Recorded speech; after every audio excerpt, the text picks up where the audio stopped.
দর্শক, এ বিষয়ে আরো জানাতে কানাডা থেকে আমাদের সঙ্গে যোগ দিচ্ছেন প্রবাসী সাংবাদিক সওগাত আলী সাগর। জনসাগর, আপনাকে স্বাগত। যেটি আসলে জানতে চাই যে ট্রুডো পরবর্তী কানাডা, সেখানে আসলে নতুন প্রধানমন্ত্রীর সামনে অভ্যন্তরীণ চ্যালেঞ্জগুলো আসলে কি কি এবং সেগুলো মোকাবিলায় কতটা প্রস্তুত তিনি? প্রথমে তাকে যেটি করতে হবে, যেহেতু তিনি নতুন করে দায়িত্ব নিচ্ছেন, তার নতুন ক্যাবিনেট সাজাতে হবে। আগামী সোমবারে তিনি আজকেই তিনি জাস্টিন ট্রুডোর সঙ্গে দেখা করেছেন। আগামী সোমবার জাস্টিন ট্রুডোর বর্তমান যে ক্যাবিনেট আছে এবং যে সংসদ সদস্যরা আছেন বর্তমানে, তাদের সঙ্গে তিনি বৈঠকে বসবেন। বাই দিস টাইম তিনি তার নিজের ক্যাবিনেট তৈরি করবেন এবং তার যে পলিটিক্যাল স্টাফ যারা প্রধানমন্ত্রীর কার্যালয় পরিচালনা করবেন, তাদের অ্যাপয়েন্টমেন্ট তিনি ঠিক করবেন। কিন্তু তার সবচেয়ে বড় চ্যালেঞ্জ যেটি, আপনি জানেন যে বর্তমানে কানাডার পার্লামেন্ট স্থগিত আছে। আগামী 24শে মার্চ সংসদ অধিবেশন শুরু হবার কথা রয়েছে এবং নিয়ম অনুসারে সংসদ অধিবেশন যখন বসবে তখন তাকে সংসদে প্রথম ভাষণ দিতে হবে এবং সেই ভাষণটি সকল রাজনৈতিক দলের সংসদে যারা আছে তাদের অ্যাপ্রুভাল, মানে তাদের আস্থা ভোটে পাশ করতে হবে। যদি আস্থা ভোটে তিনি পাশ করতে না পারেন, তাহলে সরকার ভেঙে যাবে এবং নতুন করে তাকে নির্বাচন দিতে হবে। কিন্তু যেই আমরা যতটুকু খবর জানি যে তিনি সম্ভবত 24শে মার্চের আগেই নতুন নির্বাচনের ঘোষণা দিতে পারেন, অর্থাৎ তিনি প্রধানমন্ত্রী হিসাবে দায়িত্ব গ্রহণের পরপরই কানাডার একটি নতুন নির্বাচনের ঘোষণা দিতে পারেন এবং সেই নির্বাচনটি আগামী 1 মাসের মধ্যেই, ধারণা করা হচ্ছে এপ্রিলের 28 তারিখ অথবা মে মাসের 5 তারিখ, এই দুটি দিন ধরে কথাবার্তা হচ্ছে।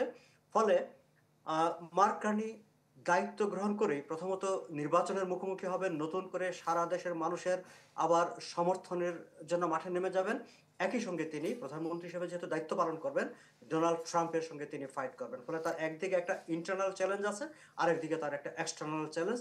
দুটো চ্যালেঞ্জের মুখোমুখি হচ্ছেন তিনি। আপনি ট্রাম্পের কথা বলছিলেন যে ট্রাম্পের যে পররাষ্ট্রনীতির পরিবর্তন হলো, সেটার কারণে বাণিজ্য যুদ্ধ সহ যেই সংকটগুলো এখন কানাডার সামনে, সেগুলো মোকাবিলায় আসলে মার্ক কার্নি কতটা প্রস্তুত?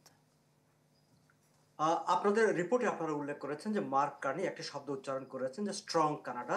বেসিক্যালি স্ট্রং কানাডা হচ্ছে মার্ক কার্নির স্লোগান এবং আগামী নির্বাচনে লিবারেল পার্টির এটি হবে স্লোগান যে কানাডাকে শক্তিশালী করতে হবে। এবং কানাডাকে শক্তিশালী করার জন্য তিনি যেটি বলেছেন যে পজিটিভ লিডারশিপ। তিনি অল প্রিমিয়ার্স, কানাডার যে বিভিন্ন প্রভিন্সগুলো আছে, প্রভিন্সের প্রিমিয়ারদের সঙ্গে তিনি আজকালের মধ্যেই বৈঠক করতে যাচ্ছেন। কারণ তিনি চাচ্ছেন যে সকল রাজনৈতিক দলকে নিয়ে, সকল মহলকে নিয়ে ট্রাম্পের মোকাবেলা করতে। এবং তার যেহেতু দুইটি বৈশ্বিক ক্রাইসিস, ইকোনমিক ক্রাইসিস মোকাবেলা করার অভিজ্ঞতা আছে, সাকসেসফুল এক্সপিরিয়েন্স তার আছে, যেটি আপনারা আপনাদের রিপোর্টে উল্লেখ করেছেন। কানাডার অর্থনীতিকে তিনি রক্ষা করেছেন 2008 সালের গ্লোবাল ক্রাইসিস থেকে। ইউকের ইকোনমিকে তিনি রক্ষা করেছেন ব্রেক্সিট পরবর্তী যে ক্রাইসিসটি হয়েছিল সেটি থেকে। ফলে ইকোনমি ম্যানেজমেন্টের তার একটা খুবই প্রবল প্রবল এক্সপিরিয়েন্স আছে। একই সঙ্গে তার মধ্যে যেহেতু একটা অ্যাকোমোডেটিভ একটা অ্যাটিটিউড আছে, সবাইকে সঙ্গে নিয়ে কাজ করার একটা প্রোভেন এক্সপিরিয়েন্স তার আছে। এবং তিনি যে সকল পলিসি তিনি আলাপ আলোচনা করছেন সবার সঙ্গে, ফলে ক্যানাডিয়ানরা আসলে হোপফুল, ক্যানাডিয়ানরা খুবই পজিটিভ যে তার নেতৃত্বে ডোনাল্ড ট্রাম্পকে মোকাবেলা করা সম্ভব হবে।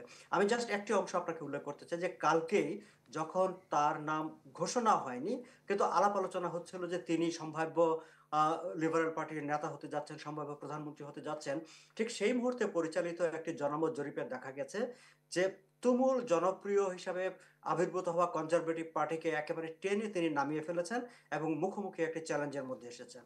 এবং ট্রাম্পকে মোকাবেলায় কে ভালো নেতা হবেন, এরকম একটি জনমত জরিপে majority of the Canadian people বলেছেন যে mark Carney is the best person to fight with Donald Trump.